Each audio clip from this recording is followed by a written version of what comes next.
Okay, so good morning, welcome. My name is Simon Shapps. For those of you who were in the last panel I did, I'm still chairman of Mercury Media International. No job offers have come as a result of that. Don't read anything into that. I thought it went fine, but you're the judges of that. Anyway, welcome. This is the third time I've chaired the key panel, not merely at MIP, but actually in the television calendar anywhere in the world, which has got the entirely self-explanatory title, which is What Buyers Want. And so we're here with the very noble purpose of trying to find out what buyers want. And if they don't want anything, we'll just have to do something else for the next hour or so.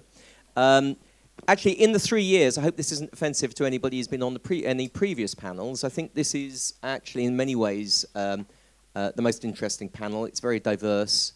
Some big and interesting new players, some familiar faces, a real range of territories and funding mechanisms for these broadcasters. So we've got a great panel. But before I come to them and we hear from them, just want to ask the audience a question or two.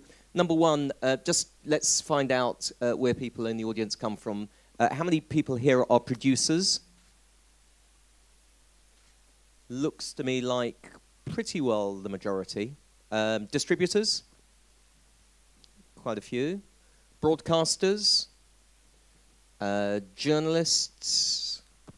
I won't make the joke I made last time, which is people who are in the wrong meeting, but okay, so a good... Oh, fans, yes. Yes, well, I thought we'd agreed to keep that quiet. Okay. All right, well, you're all very welcome. A question, simple question. Are you more or less, as a group, whichever area you come from, whatever your field of speciality is, are you more or less optimistic than you were 12 months ago about the prospects for documentary production? Is this a good time, a bad time? Is it getting worse? Is it getting better? Those people who think it's getting worse, the pessimists in the room. How many pessimists do we have this year? Wow. Okay. Well, wait a second. Don't give it away. Okay, so two pessimists. Am I rightly assume that the rest of the room isn't agnostic? The rest of the room is very optimistic. That's right. You're really optimistic.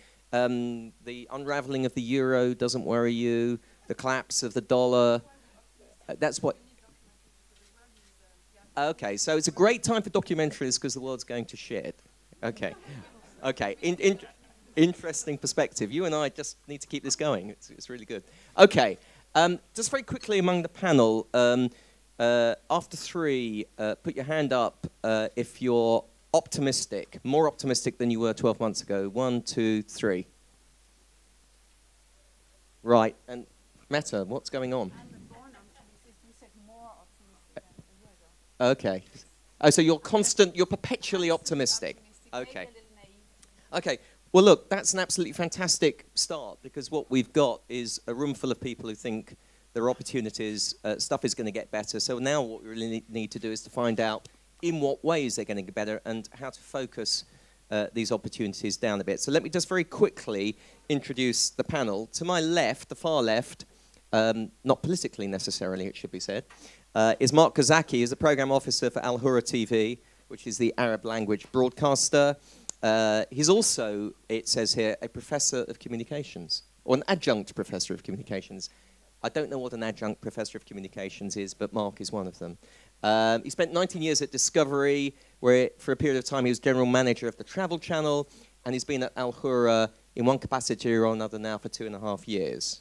Okay, next to Mark, Mette Hoffmann, Meyer, head of documentaries and co-productions for Danish DRTV. I think when I said to her last year, you're responsible for 1,100 hours of television per annum, does that mean you don't watch all of the output? I'm not sure what your answer was. You're responsible for so much television. Can you actually watch it? No, and I can't remember the titles because the titles look alike. Okay, that's encouraging. The titles are the same. Okay. Okay, to my immediate right is Chris Hoelzl, the VP Program Development for the Smithsonian Channel.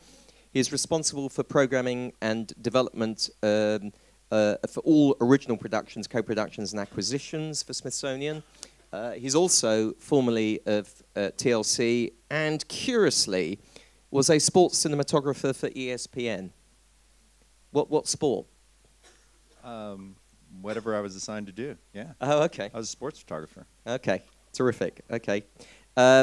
Next to Chris, we have Yuan Tian from CCTV Documentary Channel, Head of International Acquisitions and Co-Productions. Documentary Channel launched on January the 1st, 2011. And prior to that, he was a producer, director for documentaries for a number of years. And Alison Baker, who inexplicably the card has fallen to the floor, not a reflection on her. ABC Television Australia, Senior Acquisition Manager for Non-Fiction. As you'll see when she speaks, she hasn't entirely lost her British accent, but it's a British accent overladen with a bit of Australian, I think. And she's the former head of European sales for Southern Star. So can we welcome our panel? Okay, the format for this is incredibly simple. We're going to ask each of the panelists in order to talk a bit about their channels, their needs, opportunities, trends. Three of the panelists have got moving pictures, also known as television, for us to have a look at. And two of the panelists, therefore, haven't. Simple maths. And we're going to give them all each about 4 to 5 minutes to take us through their channels. So can we kick off with Mark? Thank you. Good morning. Alhurra needs your programs. We need your compelling, inspiring, informative programs, the ones that are going to enlighten our viewers. Alhurra is a news and information network broadcasting in Arabic to the Middle East and North Africa. Typical broadcast day on Alhurra consists of live newscasts, about 5 or 6 hours of live newscasts that originate from our headquarters in Washington, D.C., and our bureaus throughout the Middle East region. And the remainder of the broadcast day, our schedule consists of a considerable number of internally produced public affairs, political talk shows, roundtables, magazine programs, and several hours per day of the documentaries that we acquire from you, from producers, production companies, distributors throughout the entire world. And we acquire several hundred hours per year. We're also starting to commission a little bit and co-produce and pre-sale and repackage and reversion. Alhurra started in 2004. We're 8 years old, and it had been primarily either we buy it off the shelf or we make it ourselves. But in the past year, we started to do a little bit of the commissioning, and we're going to do some more of that now. So we're very excited about that, and we're going to be looking for you to bring your hot topics to us. The investigative, the political, the economic stories, the social issues, human rights, and Americana, U.S. American, Arab American stories, U.S. Middle East stories are especially relevant to our audience and important for our schedule. So we're really excited about it, more than 3 on the scale of 1 to 3 for optimism. We have a brief videotape. It's a 90-second clip. It gives just a little touch, a little taste of some of what Alhurra does. We could roll that now? Yeah. Okay. Thank you. Speaking television viewers for the Middle East. A window on accurate, objective news reporting. A window on the free marketplace of ideas. A window on a better future. Alhurra, the free one. Beyond Alhurra News, there's Alhurra Discussion. Helps Arab audiences become part of the global debate. Presents many voices, including the all-important voices of moderation. For fresh perspectives. And there's more to the channel than news and current affairs. Alhurra brings its viewers closer to the world around them, with original and award-winning international documentaries, traveling the globe, exploring history, visiting great cities, showcasing the world's biggest stars, and telling the stories behind their famous movies. From the old to the new, Alhurra brings its audience the latest on what's happening in fashion, cuisine, medicine and healthcare, and technology. Alhurra, moving ahead to a new future.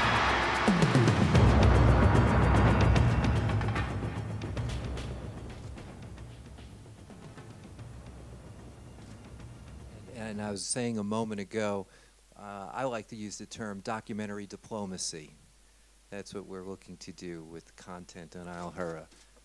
Okay, that's great, Mark. Just two very quick supplementaries. Can you give us a sense of the overall spend per annum across acquisitions and a bit on co-productions and original commissions? What would that be? And secondly, I think people, would just like to understand the editorial constraints and how does that work practically? In terms of the spend, we're acquiring 300 to 400 hours per year. We look for series and one-offs, half hours, mini-series, limited series, you name it. We pay the market rate in our territory. It's a few $1,000s per hour. It doesn't put anybody into early retirement, but hopefully it helps. And as far as the editorial approach and direction, the mission is for Alhurra to present a fair, thorough, objective, balanced, extensive overview of the U.S., of the Middle East, of the region we televise, of the world. Alhurra is financed through a grant by the U.S. State Department and Congress. It's part of the U.S. international broadcast services like Voice of America, Radio Free Europe, TV, Radio Marti, etc.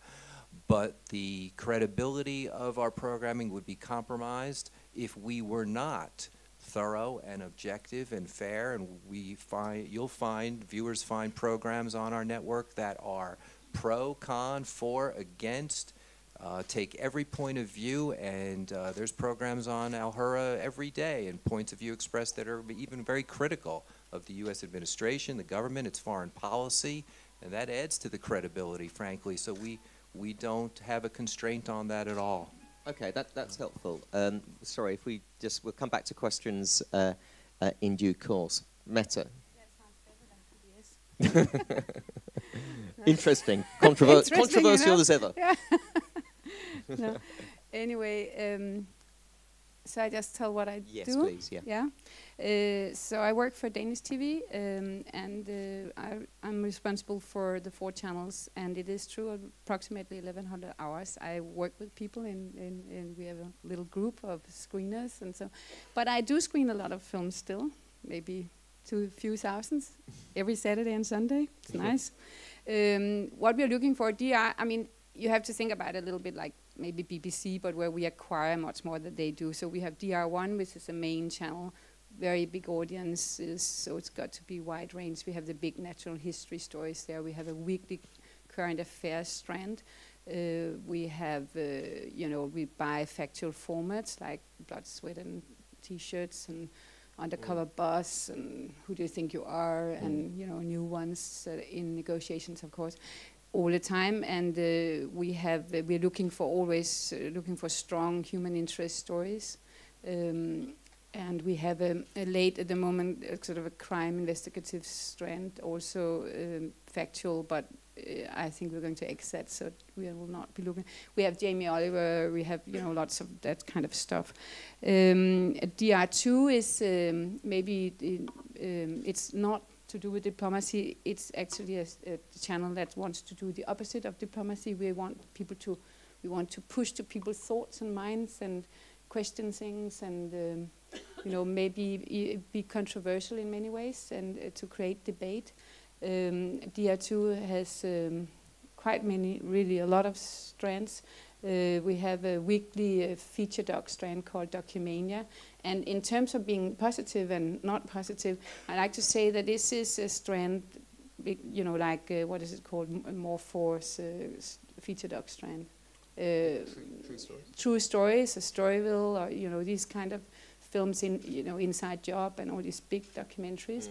And it's actually rating higher than the average of the channel. And we have more young audience. I just recently showed Sons of Petition, the filmmakers are here. And interesting, I mean, the average of that channel has 5% share. And from 15 to 35 years old, we had 7.5% for that film, which is really good. We have also their weekly current affairs, which is not the same current affairs as at DR1, because there we want really to go in sort of background story, but that, what's going on in the world right now and what are we interested in knowing.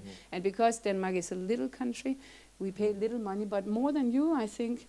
More than the State Department. More than U.S. State Department. We want, we want sort of again to push people's thoughts, and so we also have lots of history, daily history strands, and we have science. So in a way, all genres. I can also say that the current affairs strand on DR2 has a 10% share, which is a lot. The average of this that channel has 5%, and it is really cool stories. That's that it's not like current affairs in a traditional way, but more a story with a beginning and a middle and an end, where you're engaged and you understand how life is in Africa or in Nigeria with the oil fight, and Afghanistan, and all around the world wherever things are happening, Japan and so. So it's really interesting, and these two strands I look after very sort of hands-on. Hands-on. Mette, just quickly, if there were 2 or 3 going forward, key needs or key opportunities as you see it, can you suggest what they might be across the channels? What do you what are you looking for most? What I'm looking for that I can't get? Or? Yeah. I can't get enough actually really stories where they are looking for the truth. There's a lot of NGO supporting now. There's a lot of interest group financing films, and I think that's a big problem. Okay, so and there's a lot of there's this tendency in many of the bigger countries, like also BBC, that they make very local stories, and instead of sort of working together to create really big world stories, that is a problem too. So the big opportunity for Mette, which is finding the truth. No, but I mean, you know what I mean. There's a lot of journalistically. There's even something called the good pitch. What the fuck is that? Do you have a bad pitch, or what? Yes. You know, and it's all financed by. It's not financed, but there's all these people, interest groups supporting films, and they do have an interest. Yeah. I mean, I try to work with some of these big impartiality supporters. It's a big problem because they want exactly that story, and they want this outcome of the story, and so it really evaluate the quality of our films, the world, world documentary landscape. Great. I think. Okay, thanks, Mette. Chris, can we hear about Smithsonian? Yeah. Good morning. Smithsonian Channel is a joint venture of Showtime and the Smithsonian Institution. We're editorially separate from Showtime, so you won't find Californication or Weeds or any of those things on our channel. Too bad in some ways. And on the other side, the Smithsonian Museums or institution, group of 19 museums, completely separate from us, though they do maintain a oversight role for us in terms of factual accuracy and making sure that we don't bring the reputation of the Smithsonian into disrepute. We launched in September of 2007. I've been there since about 2006, trying to get ready. And from our launch until now, we've been steadily growing on platforms across the United States, and also have a output deal in Canada with High Fidelity HD. So currently, the channel does about 100 hours a year. It breaks down into the normal sort of alchemy of cable television in the United States. Acquisitions, original productions that we own all the rights to, and co-productions. And we've made co-productions part of our DNA from the very beginning. The first deal that I signed was with Time Watch at BBC, and we took a number of those programs. And we maintain an active editorial stance in our co-productions. So it's not just something where we'll take it and then version it once we get it in-house. We hope actually to shape those shows. I think we do a really good job of that. We're a very small crew, but that too is growing. So I expect that we'll probably do up to about 150 hours in the next year. We expect to be rated in the United States within 2 or 3 years, depending on our growth.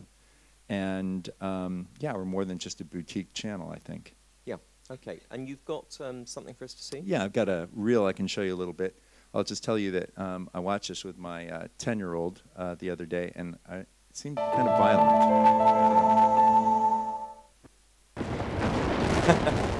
This is a once-in-a-lifetime discovery. A treasure trove of fossils. One, a terrifying stealth killer, straight from our darkest nightmares. This mighty predator dominated, then disappeared. Now, science is bringing it back.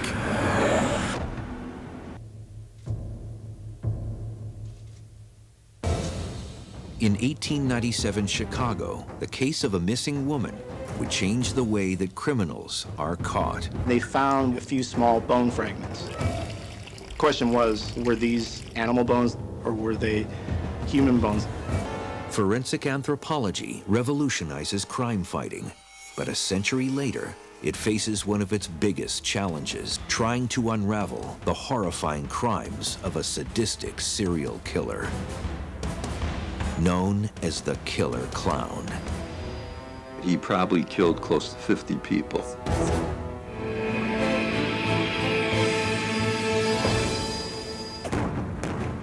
Saving Private Ryan, one of the most realistic and intense portrayals of war ever.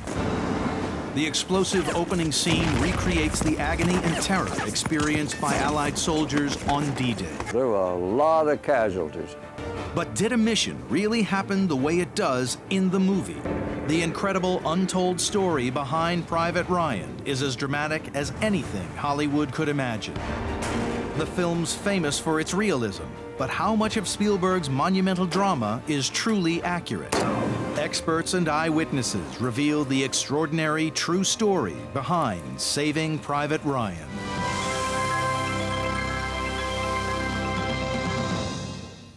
Chris, it looks to me, just from the reel, is it fair to say blue chip, quite high production values, reasonably expensive cost per hour? Is that the mission? Well, it's interesting. I don't know if I would have called those blue chip. I mean, certainly they're all, I think, within the main of American commercial documentary television. Yeah. All three of those are co-productions. Yeah. All three of them do have very high production values. All of them cost us dearly, I'll tell you. The last one you saw is a co-production with Channel 5 and a number of other groups. It's called True Stories in the UK. The Forensic First is a story which we led, but is a co-production with, I think, a couple other partners in Europe. But that really links forensic science to what the Smithsonian Natural History Museum does. And the first one is probably the biggest discovery, I would say, fossil discovery in probably the last 10, 15 years. It's really the story about how snakes ruled the earth for about 10 million years and how for about that time, the earth was a superheated greenhouse. And that's what we're experiencing now. So all of them sort of have contemporary links. All of them touch with the Smithsonian's interests. All of them are co-productions, and all of them, something blows up, it seems. Very important. Just a quick other question. As you look at the genres that you're currently acquiring or co-producing or commissioning into, is there any change on that, or any area that you want to be in that you're not in already as you look over the next year or two? Yeah, I mean, I'll say one thing is that because of the way American television cable works, we really need to create viewership and the expectation of an audience by running a show many, many times, and we need to go to series. So for us to move from 100 to 300 hours means that we'll have to have more series. And then in areas that we don't do well, I think there has to be something more about history that we're telling than we're telling now. So I'm always looking for history, and American history in particular, or how it is a touchstone to seeing the world. Great. Okay. Thanks a lot. And rest assured there'll be lots of time to ask questions from the floor once we've ran through. Yuan, now you've got some slides. Yes. Now, you were told expressly not to have slides, but that's okay. We're fine with that. So please, let's have a look at your slides. So thanks a lot. Good morning, everyone. I did prepare a 25 pages slide, but as Simon said, I reduced one into 5 pages, six pages. It was a great negotiation, can I just say? Yeah, we did well. You just did what you told. Yeah. And it's a good opportunity for me to be here to share some basic information and especially the growth of the CCTV documentary channel in the past 15 months. We actually launched the channel on January 1st, 2011. And it's basically the first and the only state documentary channel in China. And it covers not only nationally, but also globally. We broadcast 24 hours a day, and we have 6 main categories of nature history, wildlife, science and technology, history and civilization, biography and current affairs.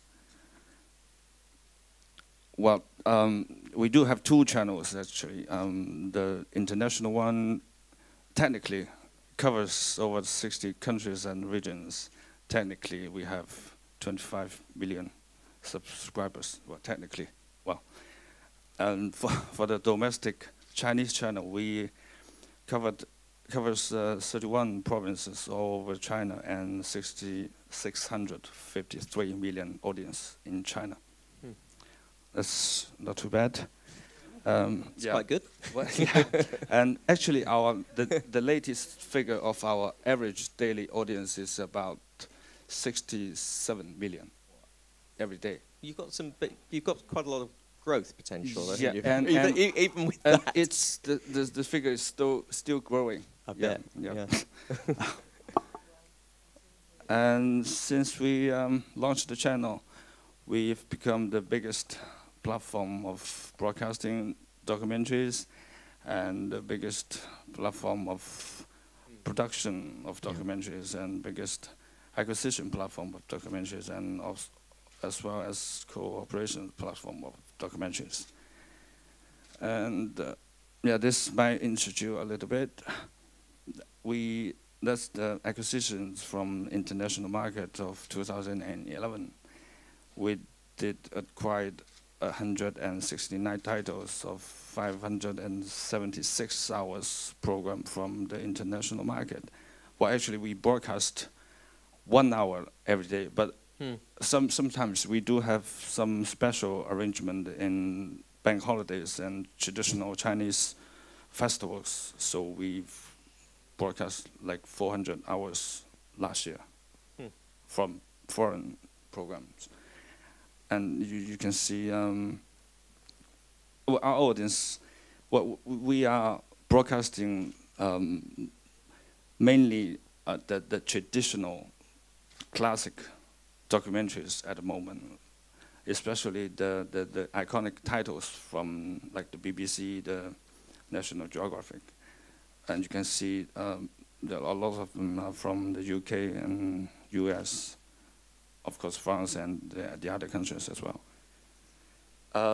As a newcomer of the international market of funding and co-producing, we started to commission and fund some projects last year.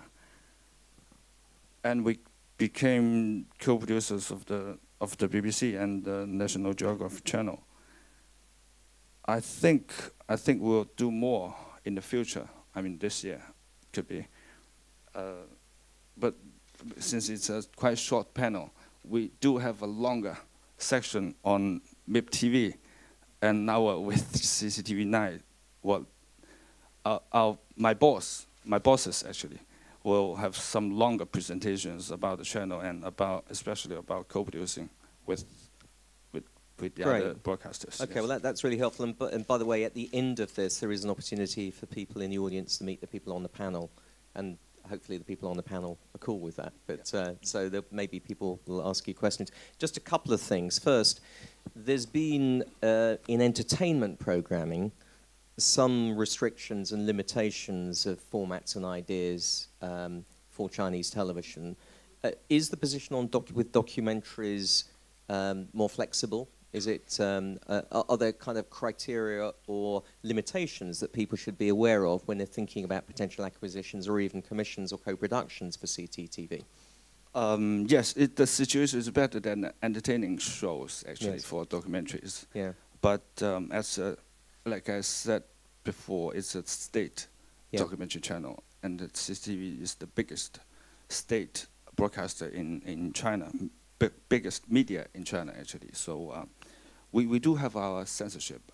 Yeah. And what for us, when we talk about acquisitions and co-production, I think we won't do its politics mainly. And sorry, did you say politics? Politics, yeah. Yes. It's kind of difficult at the moment. And also, I think, religious topics. Right. Well, we would try to not doing that, but it's not saying that we are not allowed to do that. Mm. So can I ask, is history, therefore, which isn't without politics, some might say, is history an easier area than current affairs or current politics? History is a tricky one, I think. It depends what kind of history we are talking about, and but our audience particularly like war topic. I mean, for example, the apocalypse, the Second World War, worked really well, at our channel. So the rating is really high. Right. So I think that could make sense. Okay, really interesting, and I'm sure people will want to hear more from some of your colleagues later. Alison, you've been very patient. Thanks a lot. Let's hear about the ABC. Hi. Well, I've been in the job for 18 months now, and I think it's a great time to be a content maker or a distributor. As we know, there are more and more channels and more ways to reach an audience. And in Australia, the ever-increasing number of free-to-air channels has led to a significantly increased demand for content. So that's good news for all of you. For us, the challenge is to find enough good programming for an Australian audience within our budgets. So the ABC is the national broadcaster, and we're funded by the taxpayer. So that means that we need to be careful with our budgets and focused in terms of our acquisitions. And we can't always buy as much as we'd like to. Having said that, though, we buy over 500 hours per year of new non-fiction programming across ABC One and ABC Two. So I look after all non-fiction acquisitions for those two channels. ABC One is a broad mainstream channel. And traditionally, it's skewed older, so mainly over 55s. And what we're trying to do, working closely with the controller, is to bring that age group down. So we're now trying to bring in an audience of 35 to 49-year-olds and families with children up to the age of 15. But what we don't want to do, the key for us, is not to alienate that core older audience. So the tape that we're going to see a bit later does show a lot of commissioned content for ABC One, but we do buy a significant amount for the channel. And key acquisitions for us over the last year were The King's Real Speech, which is hardly surprising because that's about an Aussie teaching a king what to do. So the Australian audience love that one. Also Grand Designs, which is always popular, and a science documentary, Japan, the Tsunami, How It Happened. So ABC Two is quite different. ABC Two skews younger. It aims to reach 25 to 49-year-olds, and its ambition is to surprise, enthuse, and provoke. There's a lot of documentary and factual programming on ABC Two, and it works really well. We're looking for contemporary documentaries for appeal to the modern world in an entertaining way. And we also run a very successful feature-length documentary slot on Sunday nights called Sunday Best.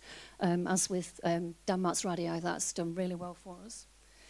So this means that I'm buying series that range from Seven Dwarfs to feature-length documentaries like Restrepo, which was nominated for Academy Award. And I think if we have a quick look at the tape, and then after that I'll tell you a bit more about what we're looking for going forward. So you can play the tape, please. ABC1 will open our eyes to the world around us. There's no other alpine landscape in the world quite like it. Covering Australia from every angle. 4.5 billion years in the making. Delivering world-class documentaries that explore who we are, where we've been, and where we are going. We're now dying. We start to ask those meaning of life questions. We want to be God sometimes, but we're not. These are our inspirational, true stories. I wrote a letter to my mum.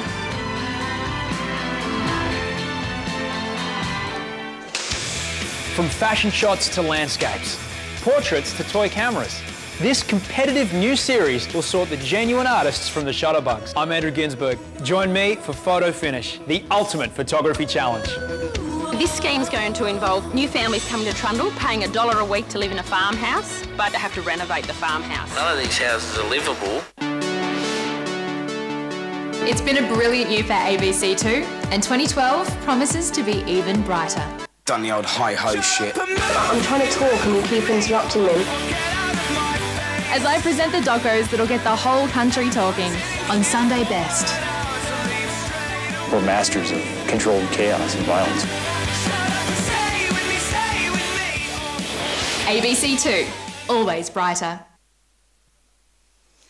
Okay, so as you can see, ABC1 is big and blue chip, and as we like to call it, the home of intelligent entertainment. And we're looking now for high-end, high-rating, factual series for prime time, powerful singles, personality-led travel, science, and engaging history, and smart entertainment shows, maybe a panel show. We're not looking for the more traditional history and science that doesn't have a presenter or doesn't have some kind of hook.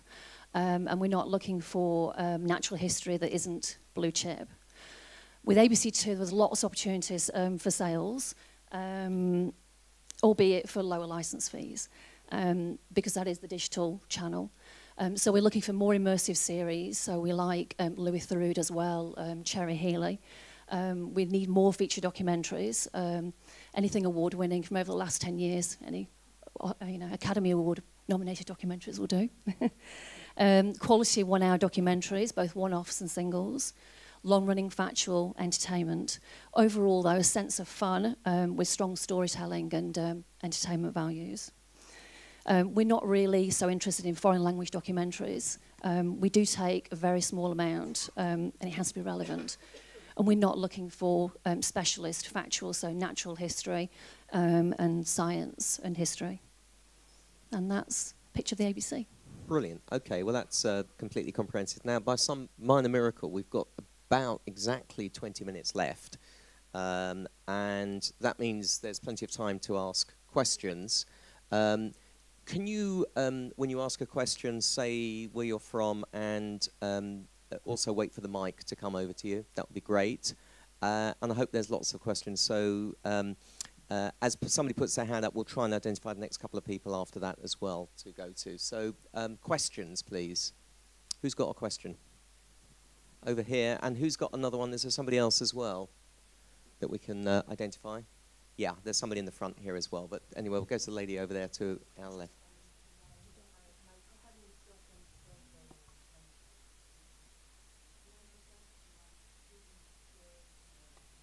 Mark, yes, Mark.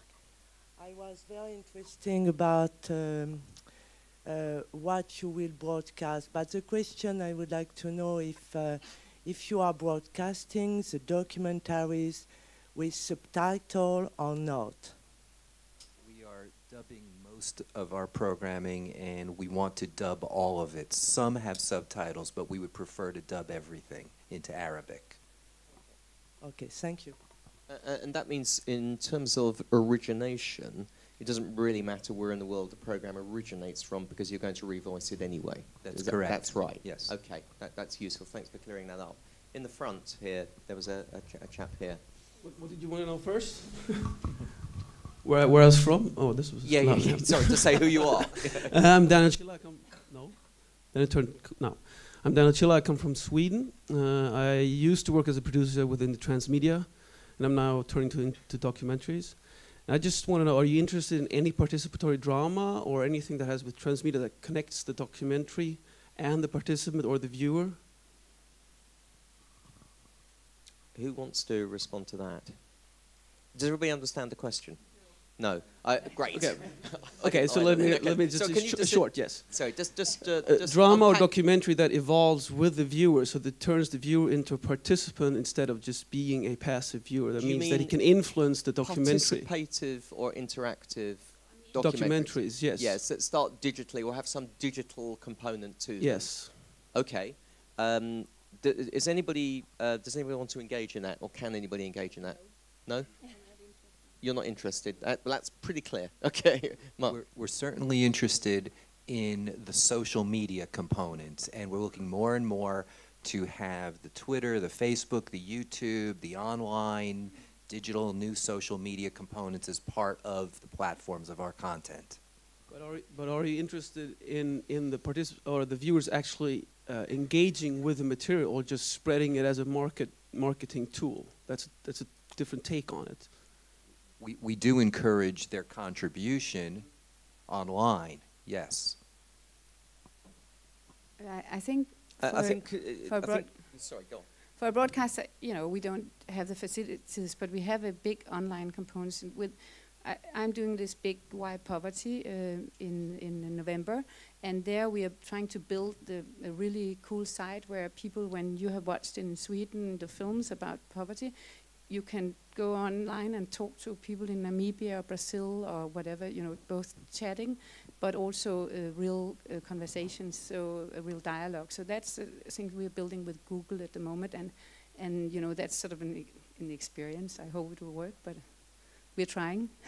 Okay, anybody else? Is what you're really talking about real-time engagement with a live program? Because I guess most of the people here are really acquiring or co-producing or commissioning non-live programming.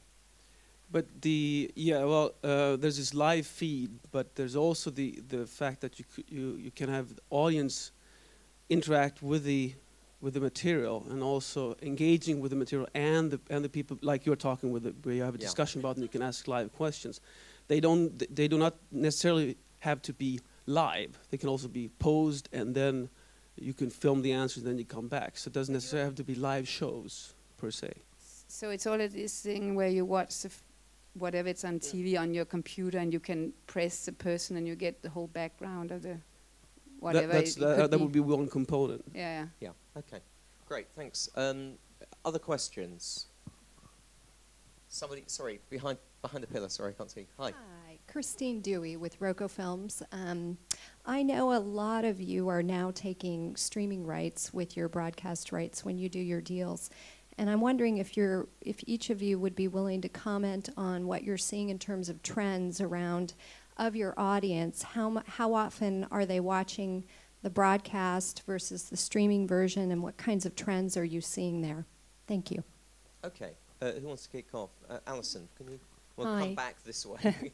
Yeah, we acquire the 14-day catch-up rights after each broadcast, which is online. iView is the name of the service.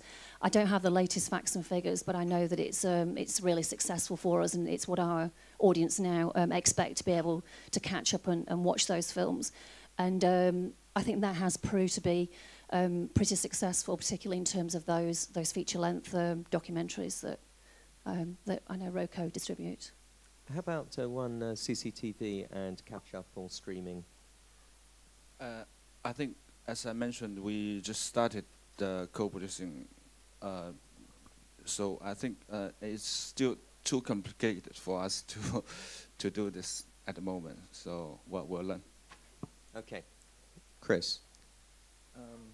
I mean, I guess the interesting thing is that in our kind of youth, we've noticed that kind of the online growth, or the online component, or the downloadable component, and the sort of on-demand component part of the network has grown kind of slowly, but most of the viewership that we're getting is definitely while the show's being broadcast. Now, as we get older, we may see that some of the shows that we're no longer airing are picking up an afterlife, or that there's a longer tail to them. I don't know. I think it's a little bit too early to say, but my thought is that you know, people are going to access your program any way you can make it available to them. So as a broadcaster, it's up to you to put it out there, and people will get it eventually.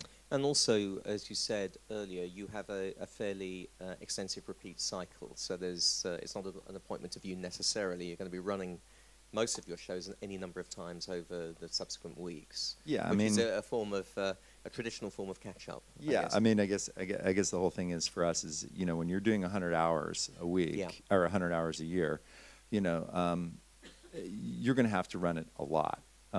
We probably have maybe 400 or 500 hours in inventory right now, so the audience has a lot of opportunity to see that. Plus, you know, as we grow on larger platforms, you're getting a new audience all the time. So, again, early days for us, but I think that digital suite or those digital rights components are important to every broadcaster in the United States, and it's just something that we need to have. Would we currently find Smithsonian content that you have co-produced or commissioned on Hulu or Netflix or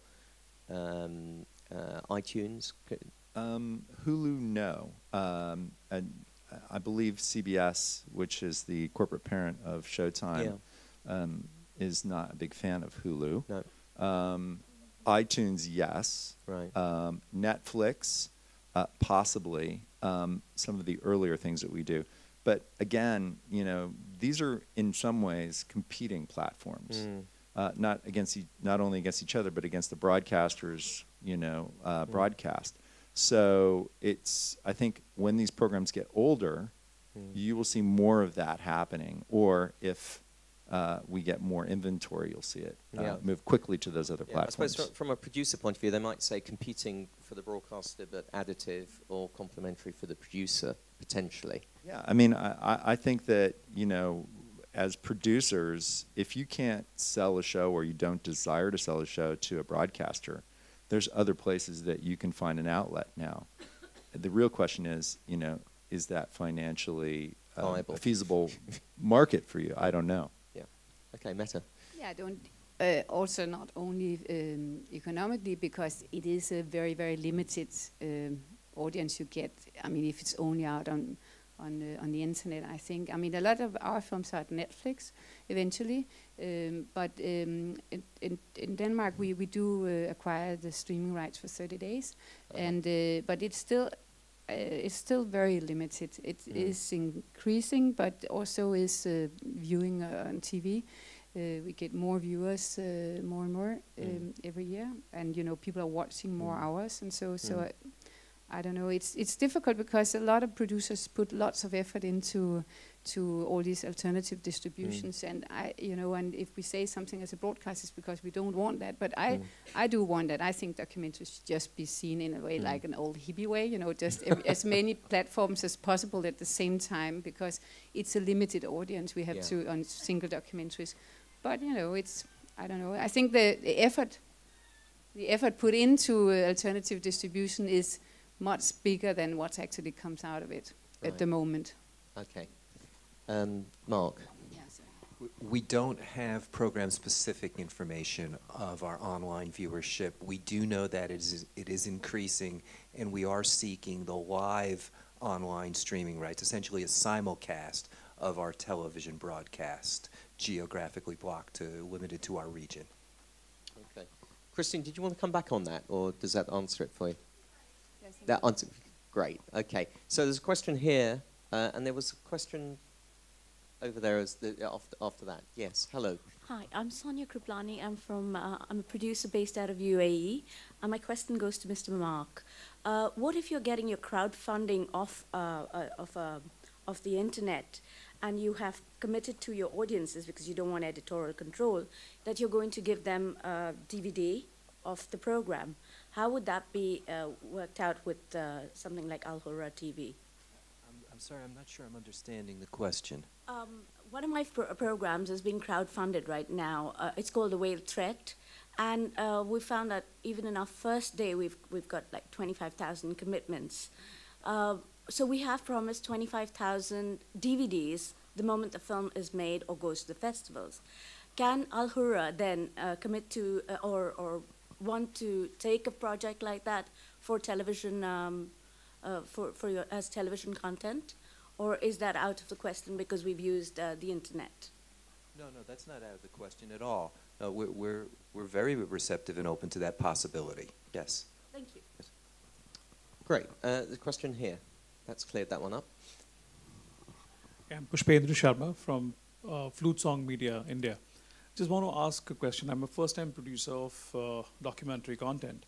As to when you say a blue chip product, a blue chip documentary, since a lot of people are buyers here, and you want to give us directions as to what is the kind of budget that one should look at for a documentary of that type. You know, what is it in terms of, you know, I want to know the prices so that, you know, we want to do research on a particular subject, we want to increase the budget for production, we want to know what the real market for it is like.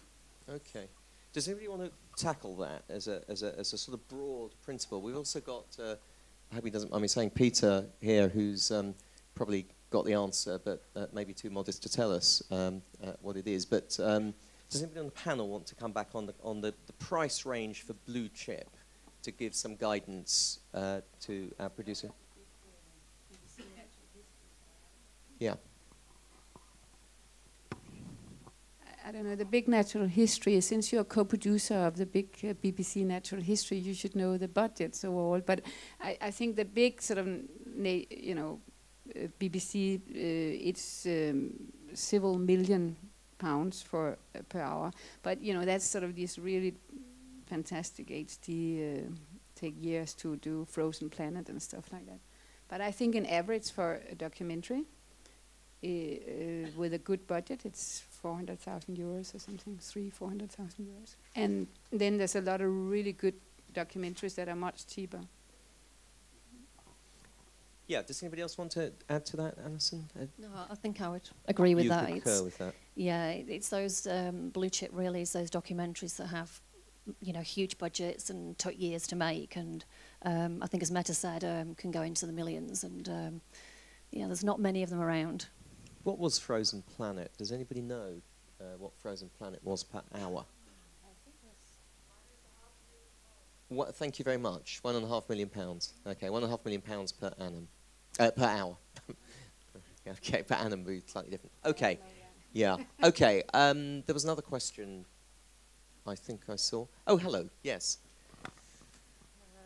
Irina Varvinska, Kultura TV Channel Russia. I would like to ask Mr. Tian, do you have a kind of talk shows in your schedule for discussing the previewed films, documentaries, factuals, which raise some essential topics for the audience?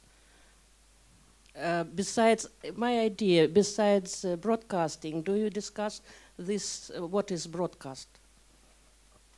Thanks for the question. And I think at the moment we only broadcast finished program, and we don't have any talk show or any. We don't even have a host in the channel. So, well, we don't talk about what we broadcast. We just broadcast. Was that a thinly veiled pitch? It was. Right. Right. Okay.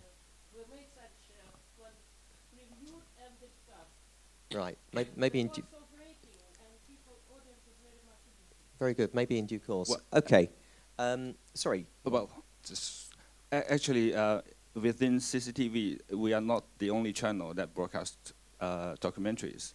We have some other channels also will also broadcast some documentaries, but sometimes they have this kind of talk show about the program that broadcast. So I think. A question for Yuan. What's the best way to approach you? Is it directly, or is it through an agent already operating in China? Are you talking about acquisitions or? Yeah, if we want to market our programs to you for the possibility of acquisition, do we go directly to you, or do we go through the myriad? Well, you can do either way, actually. Okay. Yeah. Okay. Apparently, that was a distributor asking the question. Just, I'm told.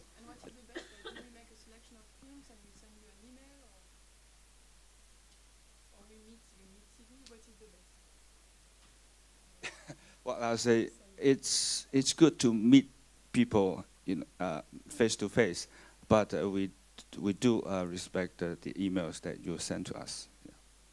Okay, they are read. Good. Okay, thanks for that. Okay, we're moving towards a close. Just probably a couple more questions from the audience, if there's anything that anybody wants to ask. Is there anything left, or is it so unbelievably comprehensive that all questions have been answered? We're so well spoken. We're so well spoken. Nothing left to find out. Going. Is there anybody? Going, gone. There is. You like some pain? Yeah, champagne. Oh, champagne. Okay. Sorry, I misheard slightly. Just sorry, there is a question. You do have a question. Is it a pitch or is it a question? Pitches are allowed. Not yet for the pitch. Okay. I'm so kept from sitting in pictures in Singapore. Right. Just a little question for Smithsonian, perhaps. How best do we co-produce with Smithsonian? Would that be through co-producing with an American producer, or how does that work? Well, I think there are a lot of ways to do a co-production, and if you have a production company that you're currently working with, we're open to that approach. If, however, you just want to approach us directly, and I'm not a fan of shotgun marriages, so I don't like to suggest production companies necessarily, because my experience is that networks sometimes end up having to bring up the children, if you will. And that's a difficult thing to do. So I prefer it. If you want to talk about a show and what your idea is, great, you can approach me. If you have a production company that you're working with directly, that's usually the best way to get it going. Great. Okay, thank you. I've just got one more question for the panel. I asked them to think about a show that they don't have on their channel that they would kill for, i.e. a show that somebody else has got. So I'm going to go, because I didn't mention this to you beforehand because we didn't speak, I'm now giving you 30 seconds to think about a show that you would adore to have. So again, Alison, if you don't mind, if we could kick off with you, a show that you'd adore to have, but you don't have. Oh, okay, so for ABC2, two very different shows. Werner Herzog's Death Row would have been great. And the factual entertainment show, Don't Tell the Bride. And then for ABC1, talking of blue chip, that would be Madagascar, the David Attenborough natural history series that we lost out on. We don't have those, no. Don't have. Yuan. For the last 15 months, we buy quite a lot of those iconic titles from the BBC and National Geographic. The one, Great Migration, that I didn't get it, so it could be that. Who got it then in China? Actually, it's another channel of CCTV. I think you're okay. So your channel didn't get it, but somebody else did in the organisation. Okay, that's an interesting variation on the theme. Chris. Yeah, I have to say I'm a big fan of how the States got their shape on history. One of the few history shows on history, and I also, I would love to figure out a way that we could take something like the Sessions on West 52nd and build a little bit of a documentary component on there. So a little bit of, history and a little bit of pop music in there would be good. Rock and roll years type of thing. Yeah. Okay. I'll come to you last because you've had the least time to think about this. Mark. There were a few BBC docs back at the 10th anniversary of 9/11 that we really wanted, but they were just too pricey for us. We buy a lot from BBC, but we couldn't reach an agreement on a couple that we wanted. Falling Man or Falling Man? No. Oh, I'm sorry. And we have a really nice output agreement with PBS International. We get Frontlines, Nova's, American Experience, some other shows, but we don't get American Masters. They don't necessarily have the rights internationally for those. They have some great titles in there that we'd love to have too. Okay, thank you, Mette. Falling Man, I think was Channel 4. It was. Yeah, so not BBC. But there is a consumer format that I can't remember the English title, so it's a very bad example that TV3 bought long before. I don't even think it was on the market. So and it's a really good format. But I don't know the English title, so it's a bad story.